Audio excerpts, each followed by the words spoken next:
Whoa.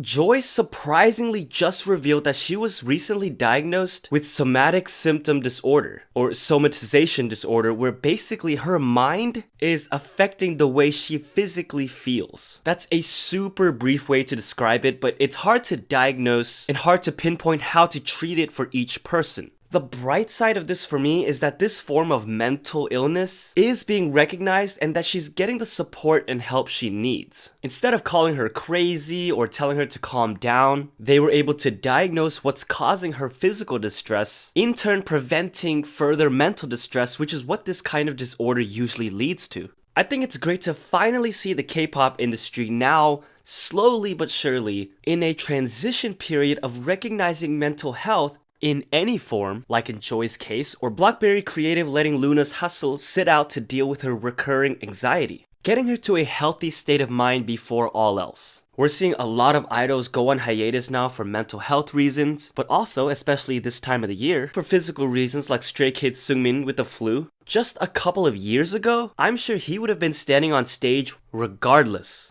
It is sad to see Stray Kids operate as 7 now, especially with 2 of them whose families are in Australia, and we talked about the horrendous fires happening over there. Last time I said 500 million animals have died. It is now estimated to be a billion. A lot of K-pop idols are donating and raising awareness. Wishful thinking, but maybe if their schedule allows, the Australian idols can get together and do something special to raise money and awareness. That would be awesome. By the way, if you haven't seen Bangchan not only sing along to Rosé's cover, but also shout her out during a V Live, you have to see it and get the same tingle of happiness in your heart that I did. She has such a great voice. I think it really suits. She really expressed the song, and yeah, big ups to the Australian sister.